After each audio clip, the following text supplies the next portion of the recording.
The morning of the auction, Claire Whitfield wore her mother's coat. It was a practical coat. Brown wool thick at the shoulders, fraying at the left cuff, where her mother had caught it on a fence nail sometime in the late 60s and never got around to fixing it.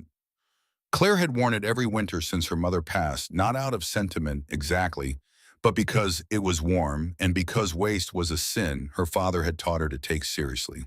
She stood at the edge of the auction yard in that coat on a June morning in 1985, and she looked at the crowd of strangers picking through the pieces of her brother's life, and she thought about her father.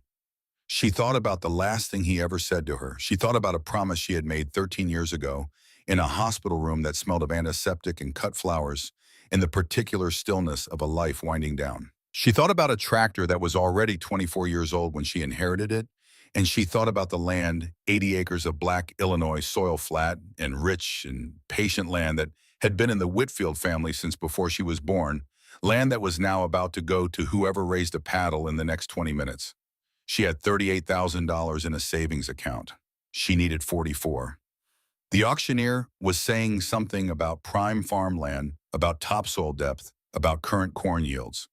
Claire wasn't listening to the auctioneer. She was doing the arithmetic she had already done 100 times since she got the letter from the bank 3 weeks ago, and the arithmetic kept coming out the same way it always came out. $6,000 short. $6,000 standing between the Whitfield land and a consortium of investors from Chicago who had been circling through 5 counties all spring like vultures who had learned to wear suits. This is where the story begins. But to understand what happened at that auction, you have to go back to the beginning. You have to go back to a spring morning in 1972, to a hospital in Champaign, Illinois, where a man named Earl Whitfield was dying. Earl Whitfield was 64 years old. He had the hands of a man who had spent 4 decades arguing with the earth and winning just often enough to keep going. Big hands scarred at the knuckles, permanently stained with something that was half soil and half engine grease, the kind of hands that look wrong when they are resting. He had been diagnosed with pancreatic cancer in February, and by April the doctors had stopped talking about treatment and started talking about time. A few weeks, they said, maybe less. He had outlived his wife by 3 years. He had worked the same 160 acres of central Illinois farmland for 40 years. He had never borrowed money he couldn't repay in the same calendar year, never bought equipment he couldn't afford to replace from savings, never expanded beyond what his hands and his conscience could manage.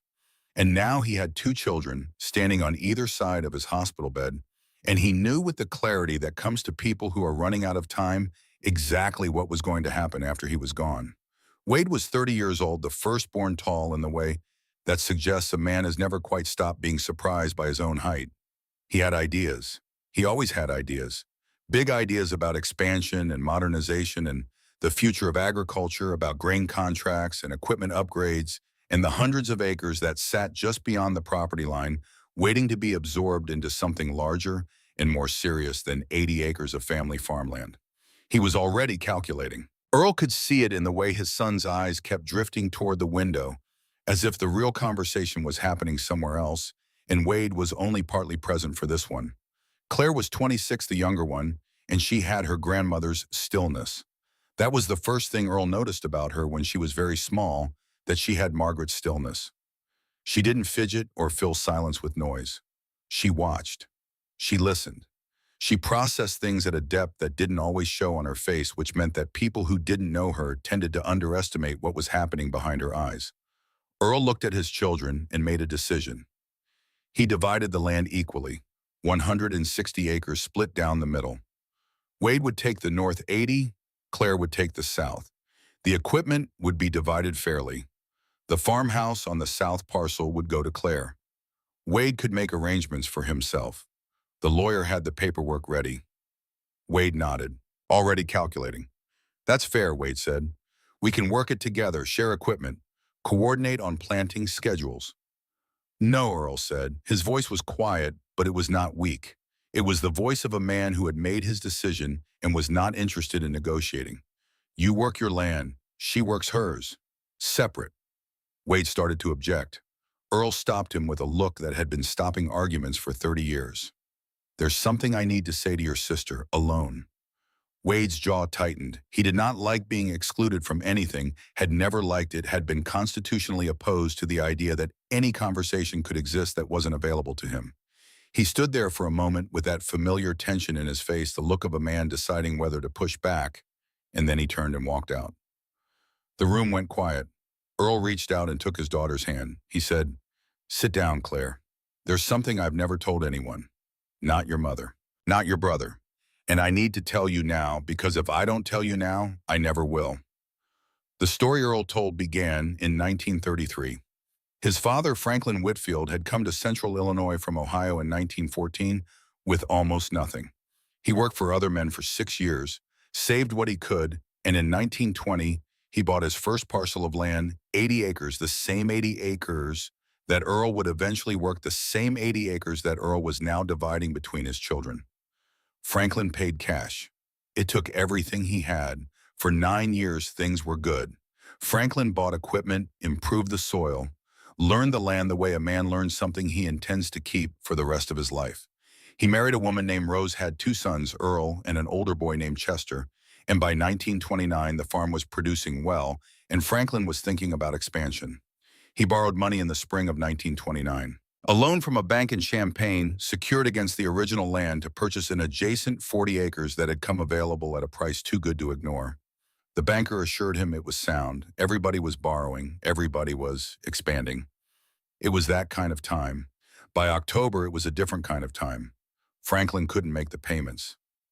Nobody could make the payments. The price of corn collapsed. The price of everything collapsed. The bank began foreclosure proceedings in the spring of 1931, and for 2 years, Franklin scrambled, renegotiated, borrowed from relatives, sold equipment, sold livestock, sold anything that wasn't nailed to the ground, and still came up short.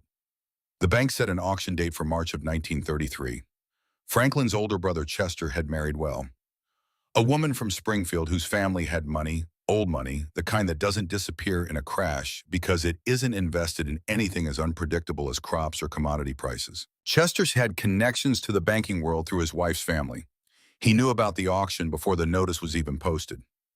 He never said a word to Franklin. Instead, Chester arrived at the auction with his wife's family money, and he bought his brother's farm at 38 cents on the dollar. Franklin Whitfield stood in the field that morning, the same black Illinois soil he had worked for 13 years, the same field where his sons had learned to walk, and watched his own brother buy it out from under him. Chester had the decency, if you can call it that, to offer Franklin a tenant arrangement. He could stay on the land and work it for a share of the profits, just like the strangers who farmed other men's property all across the Midwest. Franklin refused. He packed what he could carry, took his wife and his boys, and left. He died 2 years later. The doctor said, heart failure. Earl, who was 25 years old and working someone else's fields for wages that barely covered food, knew it wasn't his father's heart that had failed. Earl never forgot. He spent 15 years as a tenant farmer, saving every dollar he didn't absolutely need, to spend living in a way that his neighbors sometimes pitied and sometimes mocked, quietly and methodically accumulating the money to do what he had promised himself he would do. In 1948, he went to Chester's widow. Chester had died in 1946, apparently without guilt, apparently without consequence, and he paid her full market price for the land his father had lost. Not the bargain price, not what the land was worth at the bottom of the Depression. Full price, because there was a difference between getting the land back and earning it back, and Earl Whitfield understood that difference. He paid cash, and he never borrowed money again. Claire sat and listened to all of this without speaking. Her father's voice was low and unsteady, fading at the edges, gathering itself back with effort. Outside the window, a pair of sparrows were arguing about something on the ledge. When he finished, she asked, "Why didn't you tell Wade?" Earl was quiet for a moment. "Your brother," he said carefully, "is a good man. He works hard. He's smart. But he is the kind of smart that makes a man certain he has already learned everything worth knowing. You can't teach a person like that by telling them. They have to learn it themselves." He looked at his daughter. "I'm telling you because you are different, because you listen before you speak, because you are the most like your grandmother of anyone I've ever known." Claire said, "I never knew Grandma Margaret well." "You were too young," Earl said. "But I knew her. I watched her. When I shipped out in 41, your grandmother was 33 years old with 2 children and a farm that needed everything a person had to give. And she kept it running. 4 years. Not one season failed. Not one payment missed. The neighbors helped when they could, but mostly she did it herself. And when I came back, she handed me everything exactly as I'd left it, and she never once made me feel like she'd done something remarkable. He paused. I asked her once years later how she managed. You know what she said? She said, I just refused to let it go. Some things are worth refusing. He tightened his grip on Claire's hand. The tractor in the barn, he said, the Farmall. Your brother is going to want to sell it. He'll say it's old, that it's inefficient, that you can't compete with a machine that's pushing 30. Don't let him. Keep it. It's paid for. It works. And as long as you have it, you don't need to borrow money for a new one. And then Earl Whitfield said the thing he had brought her here to say. Promise me you won't borrow money. No matter what happens, no matter what Wade does, no matter how far behind you think you're falling. Promise me. Claire looked at her father. This man who had worked the same ground for 40 years, who had let neighbors buy newer equipment and expand their operations and grow past him in every measurable way, who had quietly and without complaint refused to be something he couldn't afford to be. I promise, she said. Earl smiled. It was the last real smile she would see on his face. He died at 11 days later. The funeral was on a Tuesday in late April. The Methodist church filled with people Claire had known all her life, neighbors, relatives, the men from the feed store, and the co-op women who had known her mother. They brought food and offered condolences and occupied the farmhouse through the afternoon, and then they went home, and then it was just Claire and Wade in the kitchen with the weight of everything that needed to be decided. The land was already settled. The lawyer had handled it. The equipment was not settled. Wade went through the inventory methodically the way he did everything with a yellow legal pad and a pen assigning dollar values to each piece with the brisk efficiency of a man who had been waiting to have this conversation. He got to the Farmall at the bottom of the list and wrote down a number, $1,200, maybe $1,500 at auction, and said they should split it, sell it, divide the money, put the proceeds towards something useful. I'm keeping it, Claire said. Wade looked up from his legal pad. It's not for sale, Claire said. You can't farm 80 acres with a machine that's older than I am. I can. Wade set down his pen. There was a particular quality to his silences when he was containing frustration, a stillness that wasn't calm, a held breath that was looking for somewhere to go. Did Dad put you up to this? He said, that private conversation. Claire said nothing. He did. Wade's voice had an edge now. He told you to keep that tractor, didn't he? Same as he kept it for 20 years, while every other farmer in the county moved on to equipment that actually works. Claire met her brother's eyes. Figure out what it's worth, she said. Subtract it from my share of everything else and give me the difference in cash, or don't. Either way, I'm keeping Dad's tractor. Wade stood up from the table. He was taller than she remembered when he was angry, or maybe she just noticed it more. Fine. He moved toward the door, then stopped. I'm going to build something here, Claire. Something Dad never had the guts to build because he was too afraid of his own shadow to take a single risk. And when I've got 500 acres and you're still out there on 80 running that antique in circles, I want you to remember you had a choice. He walked out. The screen door swung shut behind him. Claire stood alone in her father's kitchen. Through the window, she could see the barn, and through the open barn door, she could see the front end of the Farmall red in patient waiting. She went out and put her hand on the hood. The metal was warm from the afternoon sun. She could feel under her palm 24 years of her father's work in every chip and scratch. I promised, Dad, she said quietly to the empty barn. I promised. In the spring of 1973, Wade Whitfield drove to the John Deere dealership in Champaign and put a down payment on a brand new 402. He paid $2,000 and financed the rest. The monthly payments were manageable. Corn prices were strong. Soviet grain purchases had pushed export demand to historic highs, and farmers who had spent years scraping by were suddenly making money they hadn't counted on. Wade saw what was happening, and he moved. That was what Wade did.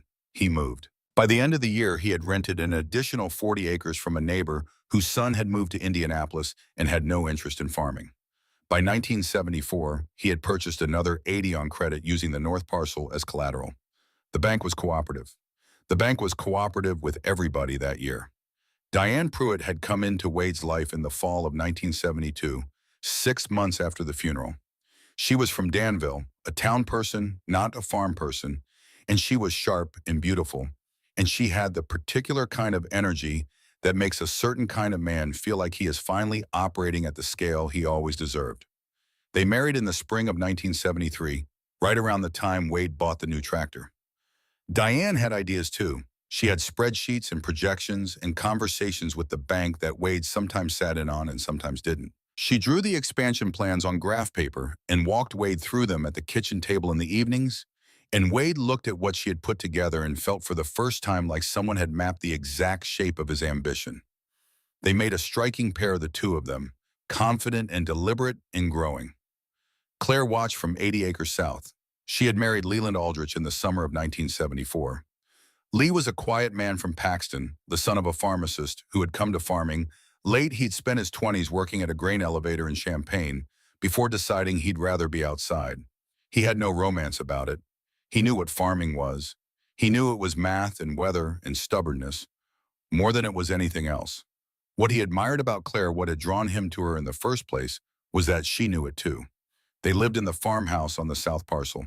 It was a small house, 2 bedrooms, a kitchen, with a window that looked north toward Wade's land, a porch that got the evening light. They kept the budget on a ledger that sat on the kitchen table where anyone could see it.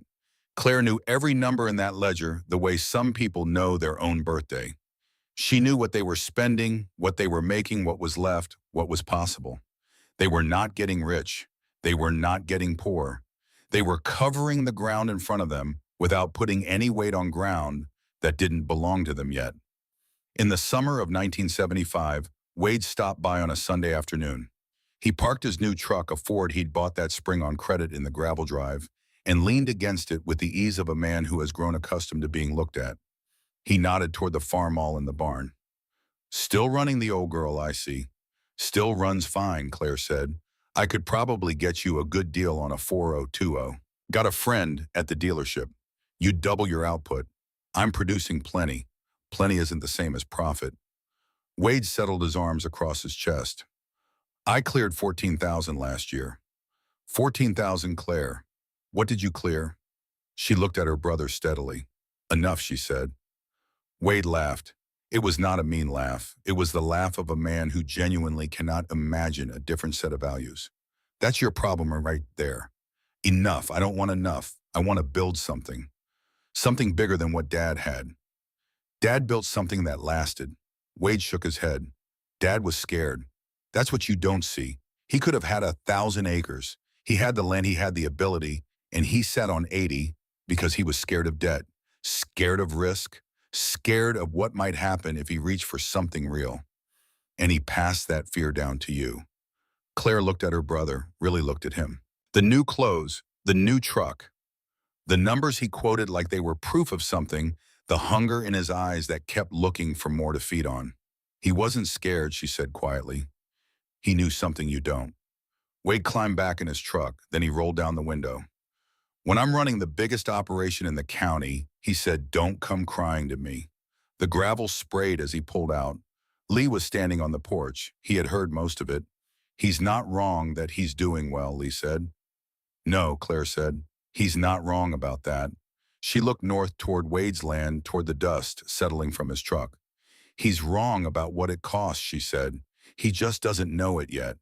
The moment that would define Claire Whitfield's character, the moment she would return to in the years that followed, when she needed to remember who she was, came in the winter of 1977. It came in the form of a loan officer named Gerald Ferris, who drove out to the South Parcel on a Thursday morning in February and sat across the kitchen table from Claire with a folder full of documents and an expression of professional warmth.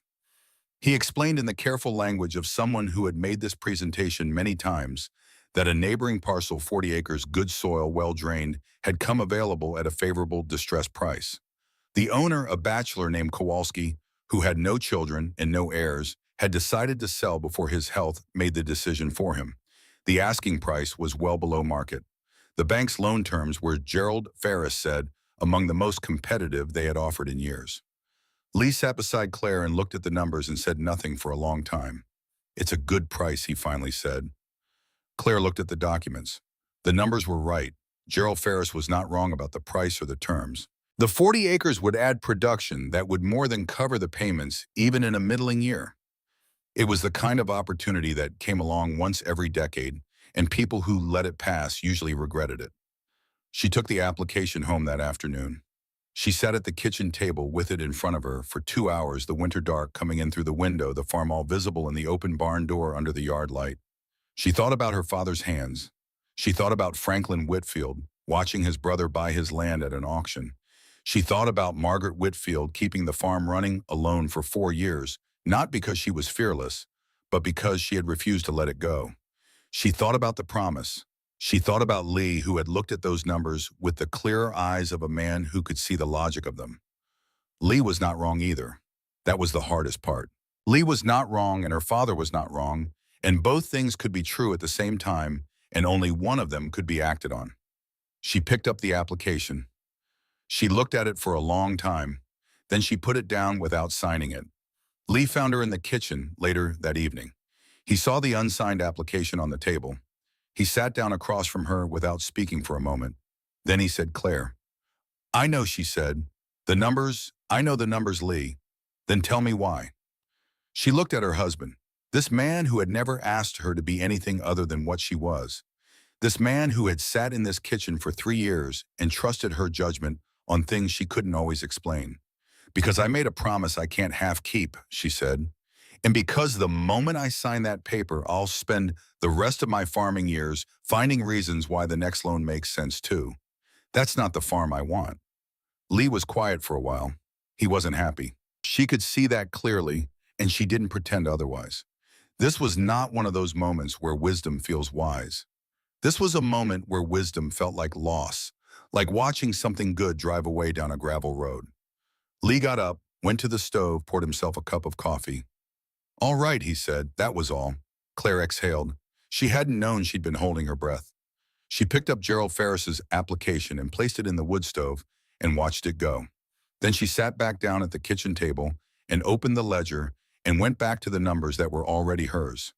By 1980, Claire Whitfield owned everything on her 80 acres outright. The land, the house, the Farmall, which was now 32 years old and still pulling like it had opinions about quitting. Every fence post, every grain bin, every piece of equipment in the barn that she had accumulated over 8 years of farming, all of it paid for, none of it borrowed. She was 34 years old and she owed nothing to anyone. That same spring 6 miles north, Wade refinanced. Interest rates were climbing toward numbers that nobody in the agricultural lending business had expected to see.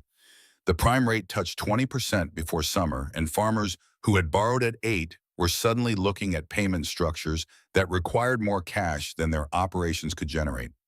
Wade went back to the bank and stretched his debt over more years at higher rates, buying time. He told himself it was a temporary measure. He told Diane it was a temporary measure. Diane nodded and said the right things. And somewhere very quietly, she began to move money. The thing about a slow disaster is that it looks for a long time like everything is fine. That was the hardest part for Claire to understand later. Not the crisis itself, but the years before it, when the crisis was already happening inside the numbers, and nobody on the outside could see it yet. Wade was still driving new trucks. Diane was still wearing the kind of clothes that didn't come from the Sears catalog. The equipment in the North Fields was still the newest in the county, still painted the green that meant money to anyone who knew what they were looking at. From the road, from a distance, from any angle that didn't involve looking at the actual ledger, Wade Whitfield's operation in the early 1980s looked like success. Claire had learned from her father to look at ledgers. She didn't ask to see Wade's. That wasn't something he would have allowed, and it wasn't something she would have offered. They had built their lives on opposite sides of a property line that meant more than geography, and the terms of that arrangement included a certain deliberate distance. They were civil at family gatherings. They were polite at the feed store. If they stood next to each other at church on the Sundays when both of them made it, they spoke about weather and crops and the ordinary business of neighbors, which in some ways they were. But she watched. She had always watched. It was the thing her father had valued in her, and the thing her brother had never understood about her, that her silence was not absence, that her stillness was not passivity. She watched the trucks change every 3 years. She watched the equipment get newer. while the margins in the commodity markets got thinner. She watched the way Diane carried herself at the county fair in the summer of 1981, that particular brightness that belongs to people who are performing a version of their life rather than living it. And she started to worry, not loudly. Claire did not do anything loudly. But she started doing the math she could do from the outside, working from crop prices and acreage estimates and the loan announcements she heard about secondhand, and the math kept producing numbers that didn't feel sustainable. 600 acres in production roughly. Debt service on equipment that had been rolling over since 1973. Land purchased on credit during the high-price years, now worth less than what was owed on it. The interest rate that had touched 20% in 1980 and hadn't come down enough to matter. She mentioned it to Lee one evening in the fall of 1981. Just mentioned it. Lee listened. He did the math himself. Then he said he'd have to be running very thin margins to hold all that together right now. Claire nodded. "I hope I'm wrong," she said. She wasn't wrong. In the spring of 1982, Claire drove to Champaign for supplies and stopped at the bank to deposit a check.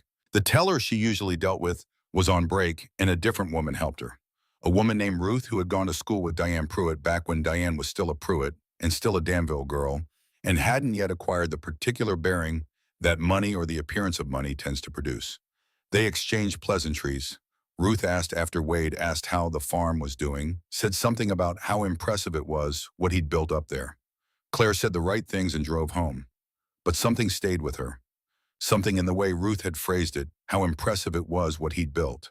The past tense hidden inside a present tense sentence, the way people talk about things that are already over when they don't want to be the one to say so. She filed it away. She watched more carefully. The answer came to her in a way she had not expected on a Wednesday morning in October of 1982, when she drove to the co-op for seed corn and arrived at the same moment as Diane. They stood in the parking lot making conversation for 10 minutes, the weather, the harvest, the usual. Diane was polished as always, composed as always, but there was something different that morning. A quality of attention that pointed inward rather than outward. A woman who was running calculations behind her eyes while her mouth made social noise. Claire noticed. She didn't say anything. She went in and bought her seed corn and drove home. That night, she sat at the kitchen table with the ledger open and did not look at her own numbers. She thought about Diane Pruitt, who had grown up in a town, who had married into farming without loving it, who had always struck Claire as a woman who had made a strategic choice and knew the difference between a strategy and a commitment. She thought about what a woman like that would do if she knew early, really knew, not suspected, but knew that the strategy was failing. You would protect yourself. You would start quietly early before anyone was looking. You would move what you could move to somewhere safe, and you would do it slowly enough that no one noticed until you were already clear. Claire found out for certain in January of 1983. It was an accident, the kind that comes from being in the right place at the wrong time, depending on what you wanted to know. She had stopped by Wade's farmhouse to drop off a dish their aunt had asked her to deliver, and Diane wasn't home, and Wade was out in the equipment shed with a problem that was going to take all afternoon. He waved Claire inside and told her to leave it on the counter. She left the dish on the counter. And on the way out, she passed the secretary desk in the hallway, the old drop-front desk that had been their grandmother's that their father had given to Wade because Claire had taken the kitchen table, and the desk was open, which it normally wasn't, and there was a bank statement on the pull-out surface that wasn't from the farm account she recognized. She did not pick it up. She did not read it. She looked at it for the 3 seconds it took to understand what she was seeing. A personal account. Diane Pruitt Whitfield's name, only not Wade's. A balance that represented significantly more than household spending money could account for. 3 seconds. Then she kept walking. She drove home slowly. She sat in the truck in the driveway for a while before going inside. Lee came out to see why she hadn't come in and found her sitting there with her hands in her lap and the engine off.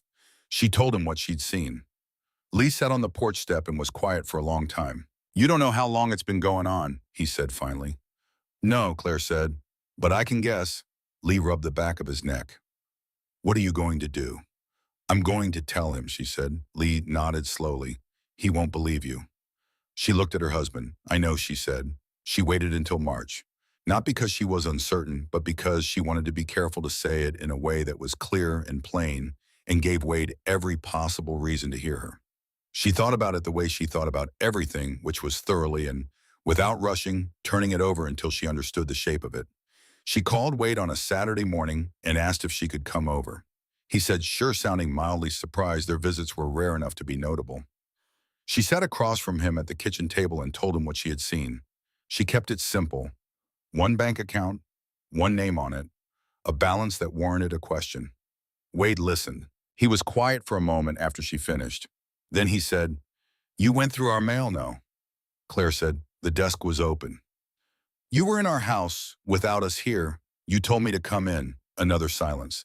"Diane handles our personal accounts," Wade said. "It's probably her savings money."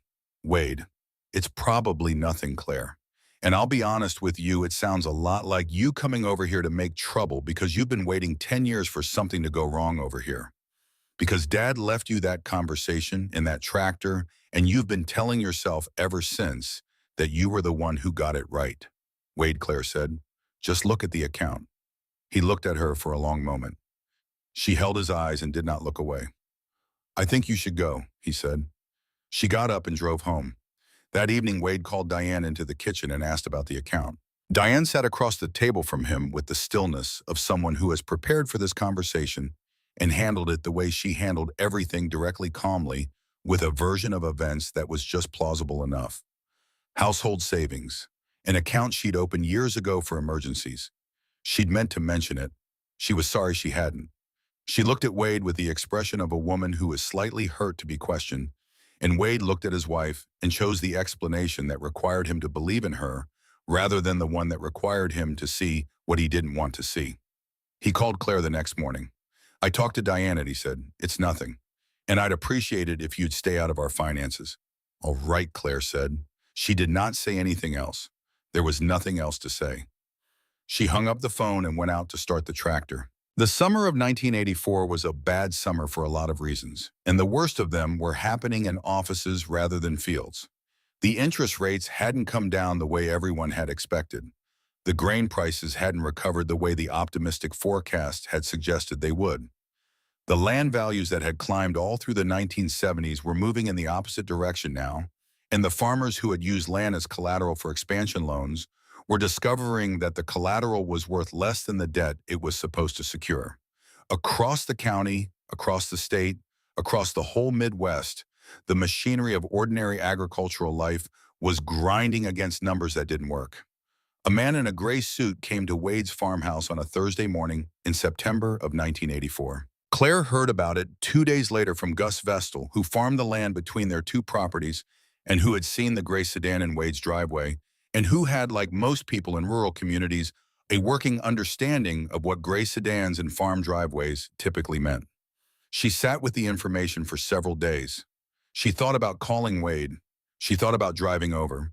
She thought about the conversation in March and the sound of his voice telling her to stay out of his finances. And she thought about what it must have cost him to make that call back then and what it would cost him more now. She waited. The call came on a Sunday evening in late October. Lee was doing something in the barn. Claire was at the kitchen table with the ledger when the phone rang, and she picked it up and heard her brother's voice. It was a voice she had not heard before. All the confidence had been taken out of it, and something else had been put in something quieter and older and stripped down, the voice of a man who had been running hard for a long time and had finally stopped to look at where he'd run to. "Claire," he said, I need to talk to you. I'll come over," she said. She didn't ask him to explain on the phone. She didn't make him say it twice. She just picked up her coat from the hook by the door and went. Wade was at the kitchen table when she got there. A bottle of whiskey half empty, a glass with 2 fingers left in it. He wasn't drunk. He was something past drunk and coming around the other side to a particular kind of bleak clarity that alcohol sometimes produces in men who have run out of other options. He told her the numbers without preamble. $700,000. That was the debt. The land was worth maybe $350,000 at current prices. The equipment was worth a fraction of what he'd paid for it. He had been 6 months behind on multiple loans since spring rolling payments from one account to another, the way you do when you're trying to keep several plates spinning and not enough of them are still in the air. The man in the gray suit had delivered the bank's message. Foreclosure proceedings would begin in 60 days. Claire sat across from her brother and looked at his face. He looked like their father. Not the way he'd looked in the good years, not the strong, competent face of a man in command of his fields. He looked like Earl Whitfield had looked in the hospital. Reduced, worn through to something underneath all the performance and ambition and noise, something that was just a person who was tired and scared. "How much of the land can you protect?" she asked. Wade shook his head. "None of it. The North 80, she said. Dad's original land. It'll go with everything else. The bank doesn't care about history. The bank cares about what it's owed. When's the auction? June." They said June. She looked at her brother's hands around the glass. Big hands like their father's. Marked up from years of work she knew because she had done the same work. She thought about Franklin Whitfield standing in his field watching his brother buy his land at 38 cents on the dollar. She thought about 15 years of tenant farming. She thought about Margaret Whitfield keeping a farm running alone because she had simply refused to let it go. "I need to go home," she said. Wade looked up. She held his eyes. "I'll be at the auction," she said. "That's all I'm going to say right now." She stood up and put on her coat. At the door, she stopped. "Wade," she said, "look at the account." He didn't answer. She walked out. She drove home in the dark. The fields on either side of the road were bare and flat under a half moon. The corn stubble silver in the headlights, everything stripped back to its essentials the way the Midwest gets in November, when the harvest is done and the ground goes gray and honest. Lee was in the kitchen when she got home. He had made coffee. He looked at her face and poured her a cup without asking. She sat down. "How bad?" he said. 700,000. Lee set down his cup. "He's losing everything." She nodded. Lee was quiet for a while. He looked at the window at the dark outside. Then he said, "How much do we have?" Claire said, 38,000. Lee nodded. He was doing the math. She watched him do it. "The North 80, she said. "At current prices, maybe 550 an acre. What we have doesn't cover it." She paused. "I'll be 6,000 short." Lee looked at her across the kitchen table. The same table they'd sat at for 10 years now, with the ledger between them figuring out what was possible. He said, "Go." One word. Claire looked at her husband. "Lee," she said, "that's everything we have. I know what it is. If I go to that auction and somebody outbids me, Claire." She stopped. He said, "Your father kept that land for 40 years. Your grandfather spent 15 years trying to get it back. And you kept your promise." He met her eyes steadily. "Go." She looked at him for a long moment.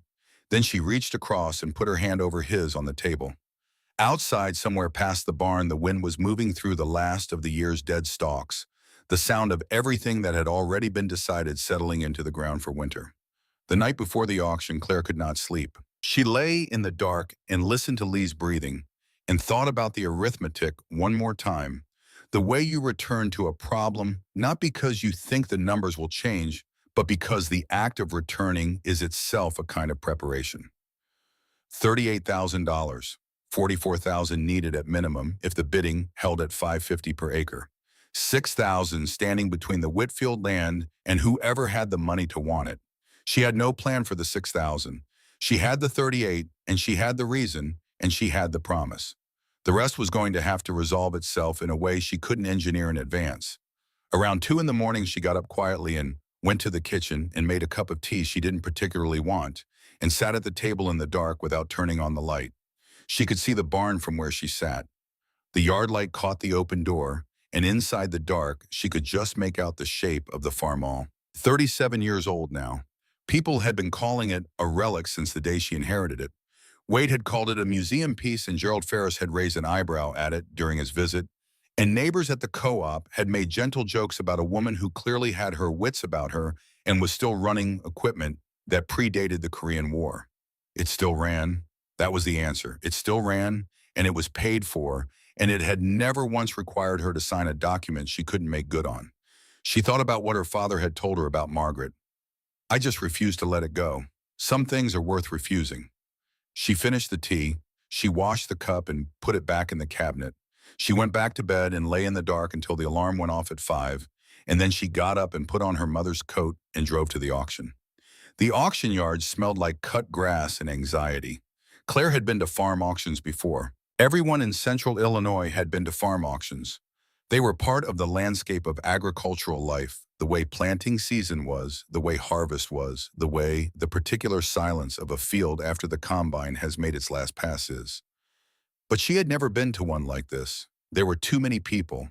The crowd was too large and too varied. She recognized maybe a third of the faces, neighbors and county people, and men from the co-op and implement dealers who had already done their accounting on what Wade's equipment was worth at distressed prices. The rest were strangers. Men in clean coats who did not have the look of farmers, who held their coffee cups in a way that suggested they were more accustomed to offices than fields. Three of them stood together near the equipment line talking in a low cluster, and Claire had seen enough of the world to know what they represented. The consortium from Chicago. She had heard about them at the feed store in April, then again at church in May. A land acquisition company moving through 5 counties, picking up foreclosed parcels, the way a man picks up loose change off a counter, not because any individual piece matters, but because enough of them add up to something significant. They weren't farmers. They would never be farmers. The land to them was a position in a portfolio, a line item, a hedge against something abstract and financial that had nothing to do with topsoil or drainage or the way a particular field holds moisture through a dry August. Claire looked at them and understood exactly what the next hour was going to require. Wade was standing at the far edge of the crowd.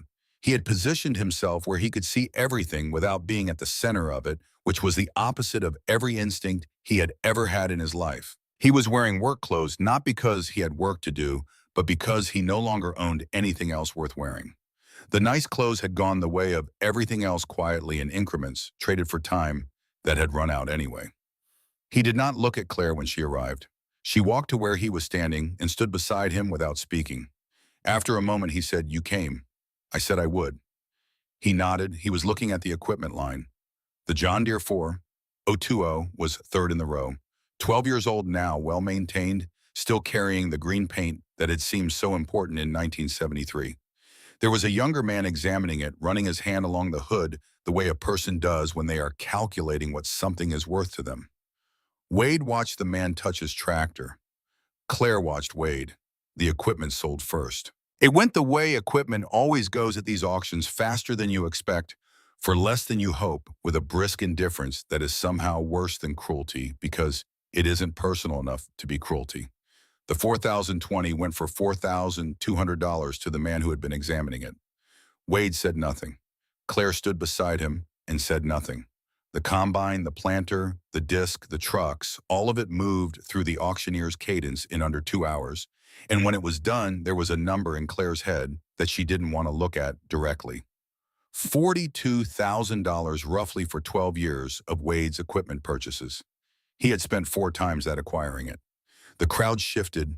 The energy changed. Real estate was different from equipment.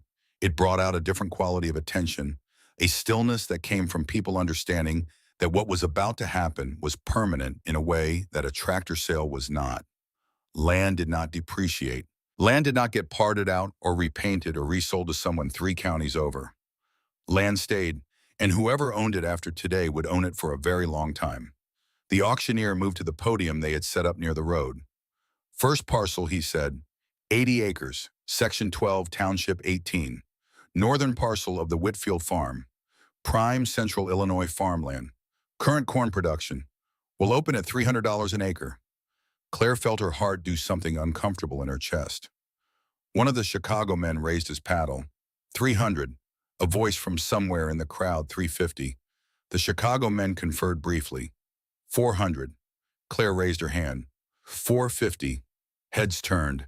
She felt them turn, felt the particular quality of attention that comes when a crowd recognizes that something unexpected is happening when the script isn't going the way it was supposed to go.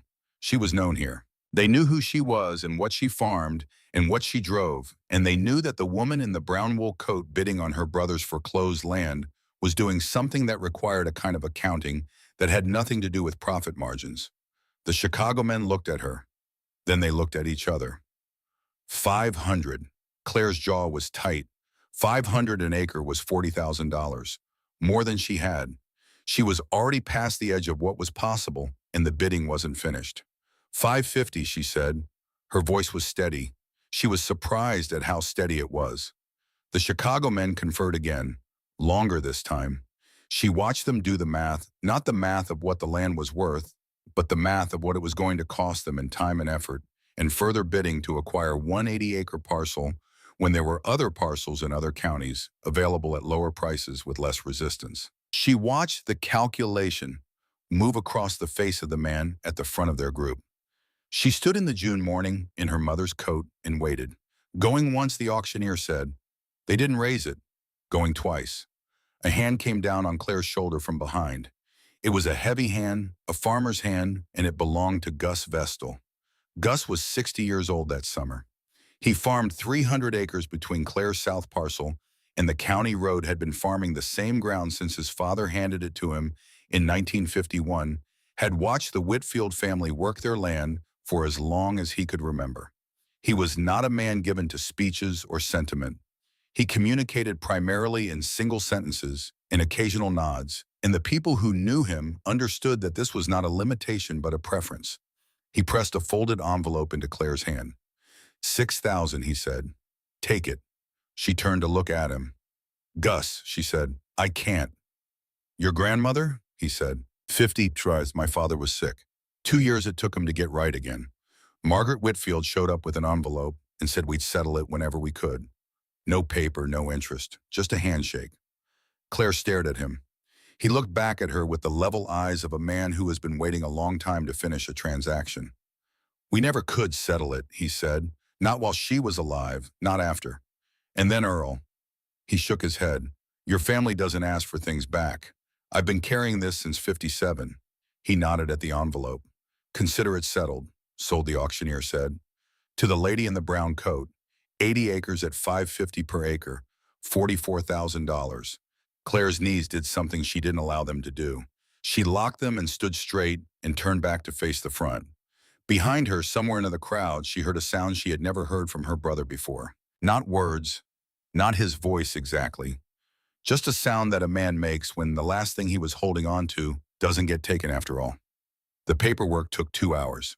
She sat at the folding table the bank had set up near the road and signed the documents and wrote the check and shook hands with the bank officer who processed everything with the careful neutrality of a man who does this kind of work every week and has made his peace with what it requires. She thanked Gus Vestal, who accepted her thanks with a single nod and drove home. She watched the Chicago men load into their sedan and move on to wherever the next parcel was.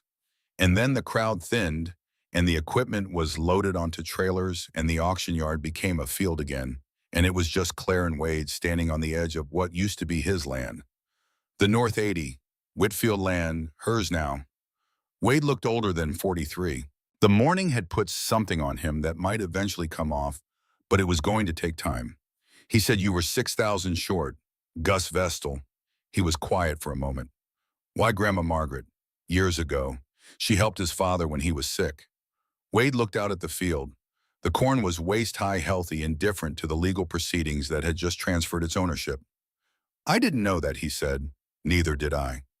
Claire said, not until this morning. Wade put his hands in his pockets. After a while, he said, where am I supposed to go? Claire looked at her brother. Home, she said. You're coming home. The first months were the hardest, not for the reasons Claire had anticipated, but for the ones she hadn't thought to anticipate, which was always the way with the things that are actually hard. The farmhouse on the south parcel was small. It had been built for 2 people, and it now held 3, and the 3 of them moved around each other with the careful choreography of people who are being deliberately considerate, which is more exhausting than ordinary living, because it never lets you forget that the arrangement is unusual. Lee was patient in the way that was fundamental to his nature, which helped. But Wade was still a man who had spent 12 years building something and was now watching it go, not all at once, but in the slow daily accumulation of realizing what was gone. He was difficult in the fall, withdrawn in November. He drank more than he should have, though he was never loud about it. He was quiet in his drinking, the way he was quiet in his grief, going somewhere inside himself that wasn't accessible from the outside. Claire left him there when he needed it. She didn't press. She had learned from her father that some things have to be waited out, that the work of getting through is sometimes just the work of not adding to the weight. But Wade knew how to farm. Whatever else was true about him, whatever the ledger said about his decisions and their consequences, he had spent 12 years in the fields, and the knowledge was in his hands and his instincts. When he was ready, and he was ready before she expected him to be, he came out of it and put himself to work, and the work was good. It was the math he had failed, not the labor. She put him in charge of the North 80, his old land, technically hers, now managed by him, within a structure they agreed on together. She did the books. He did not argue about this. The arguing had gone out of him with everything else, and what was left was a man who was willing finally to be taught. Lee was the one who established the formal terms.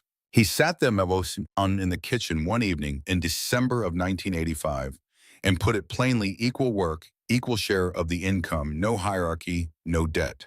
Whatever the farm needed that couldn't be purchased from the season's earnings would wait until the money was there.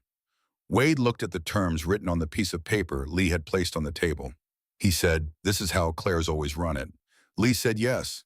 Wade picked up the pen and signed.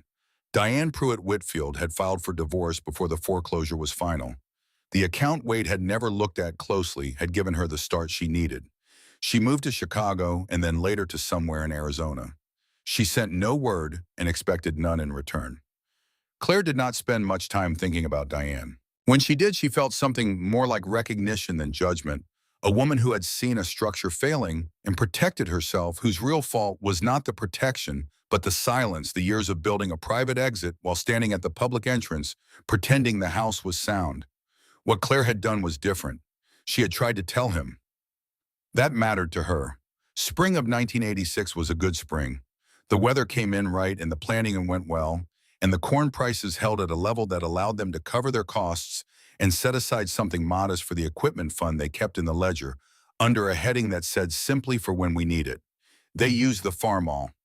Wade did not comment on this. He had called it a museum piece once in a kitchen that had since been sold to someone else. He did not bring it up, and Claire did not bring it up, and the tractor did what it had always done, which was work. There was one evening in September of that year. The harvest was almost done. The light going down in that particular way it does in central Illinois in the fall, amber and long and final, when Claire and Wade sat on the porch after supper and didn't say anything for a long time. Then Wade said, "I was wrong." Claire waited. About everything he said, about what Dad knew, about the Farmall, about you. "He was right about both of us," she said. Wade looked at her. "Dad," she said, "he was right about both of us. He left you the Northland because it needed someone with ambition to work it eventually.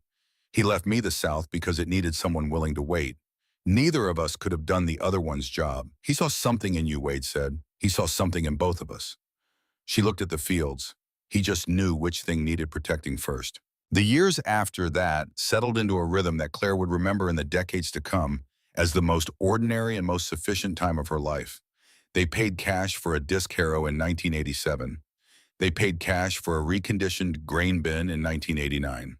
They paid cash for a truck in 1990 that Lee drove until it had 200,000 miles on it and the door handle came off in his hand one morning. And then they paid cash to have the handle replaced because the truck still ran and there was no reason to replace what still ran. Wade met a woman named Patrice at a church function in Rantoul in 1988. She was a school teacher, practical and clear-eyed, with no illusions about farming and enough respect for the life to stay out of the parts that weren't hers to manage. They married quietly in 1990 and moved into a house on the edge of town that Patrice had owned before she met him, and Wade drove out to the farm every morning and drove home every evening, and this arrangement suited everyone. In the spring of 1992, Claire sat down with Wade at the kitchen table and put a piece of paper in front of him. It was a deed, 40 acres of the North 80, half of the parcel she had purchased at auction 7 years earlier, transferred to Wade Whitfield at the price she had paid for it, $550 per acre, $22,000 to be paid over 4 years without interest from his share of the farm income. Wade looked at the document for a long time without speaking. Claire said, "That's fair price, not market price. What I paid, because that's what you'd have done." Wade looked up at her. "You don't know that," he said. She met his eyes. "Yes, I do," she said.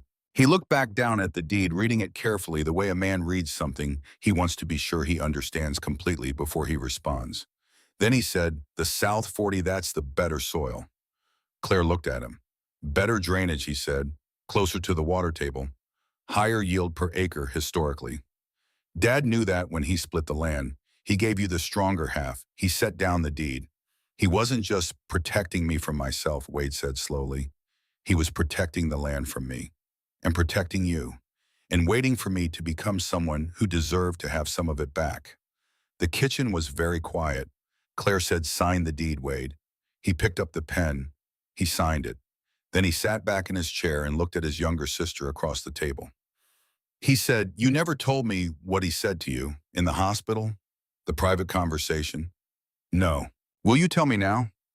Claire thought about Earl Whitfield's hands and his voice, and the story of Franklin and Chester, and the 15 years and the full price paid, not because it was required, but because there was a difference between getting something back and earning it back. She thought about Margaret in a coal barn refusing to let it go. She thought about Gus Vestal's hand on her shoulder, and the envelope and a handshake that had waited 30 years to be honored. "He told me about Grandpa Franklin," she said, "about Chester buying the land at auction during the Depression, about Dad spending 15 years getting it back." Wade was quiet. "He told me what it costs when a family turns on itself," she said. "And he told me not to let that happen to us." She folded her hands on the table. "And he told me about Grandma Margaret, about what she did while he was overseas, about how she kept everything running when everyone around her thought it couldn't be done. She met her brother's eyes. He said the women in this family always knew what the men had to learn the hard way." Wade looked at the signed deed on the table between them. He laughed. It was a real laugh, not bitter, not rueful, just genuine. The laugh of a man who has finally arrived at a truth that took him too long to find and is grateful to find it at all. "He was right," Wade said. She smiled. "Don't tell him that. He would have been impossible." The deed was registered at the county courthouse on a Tuesday afternoon in April of 1992. Exactly 20 years almost to the week from the morning Earl Whitfield had divided his land between his children in a hospital room in Champaign. They drove to the courthouse together in Claire's truck. The recording clerk processed the paperwork in 20 minutes and gave them each a copy, and they walked out into the April afternoon and stood on the courthouse steps. Wade held his copy of the deed. "You know what this means," he said. "What?" "We're partners, legal partners. The whole 160 acres equal shares, both names on everything. We've been partners for years. Not like this, officially, the way Dad would have wanted." He looked up at her. He would have said, "Stop talking and go do the work." Claire laughed. "He would have," she said. They walked to the truck. On the drive back, they passed Wade's old farmhouse, someone else's farmhouse, now a young couple from Decatur, who had bought it out of the foreclosure and were fixing it up, new paint on the porch, a garden being turned along the south wall. Claire glanced at it and did not slow down. Wade looked at it without expression. "You ever think about it?" he said. Sometimes, Claire said. "Me too," he said. "Less than I used to." They drove the rest of the way in the comfortable silence of people who have been through enough together that silence is no longer something that needs to be filled. The Farmall was in the barn when they got home. Through the open door, the tractor was visible. The red faded now to something closer to rust on the hood, but still present, still the particular color her father had maintained for decades before her. 44 years old, people had been calling it a relic since before Claire inherited it. Her father had ignored them. She had inherited his ability to ignore them, which turned out to be more useful than any piece of equipment she'd ever been offered at a better price. Wade came and stood in the barn doorway beside her. "Does it still run?" he said. "Ask it yourself," she said. Wade looked at the tractor for a long moment. Then he reached in, engaged the choke the way Earl had taught both of them in the early 70s, and turned it over. It caught on the second try. The engine settled into its particular rhythm, not smooth the way modern equipment is smooth, but steady, insistent. The sound of something that has decided to keep working and means it. They stood together in the barn doorway and listened. After a while, Claire said, "He told me something else. At the hospital." "What?" She looked at the tractor. "He said the people who survive aren't the ones with the most. He said they're the ones who know what enough means." Wade listened to the engine. "He thought he was talking about farming," she said. "But he wasn't." She looked at her brother. "He was talking about us," she said. "About what it takes to be a family after everything falls apart. About knowing when you have what matters and not burning it down, trying to get more." Wade nodded slowly. The engine ran. Outside the barn, the April fields stretched south in the afternoon light, black and flat, and waiting for the work that would begin again next week. The same work that had been done on this ground for 40 years. The same work that had asked the same things of the people who chose it: patience, tension, the willingness to stay. 44 years, that tractor. Not a relic, not a museum piece, a promise kept.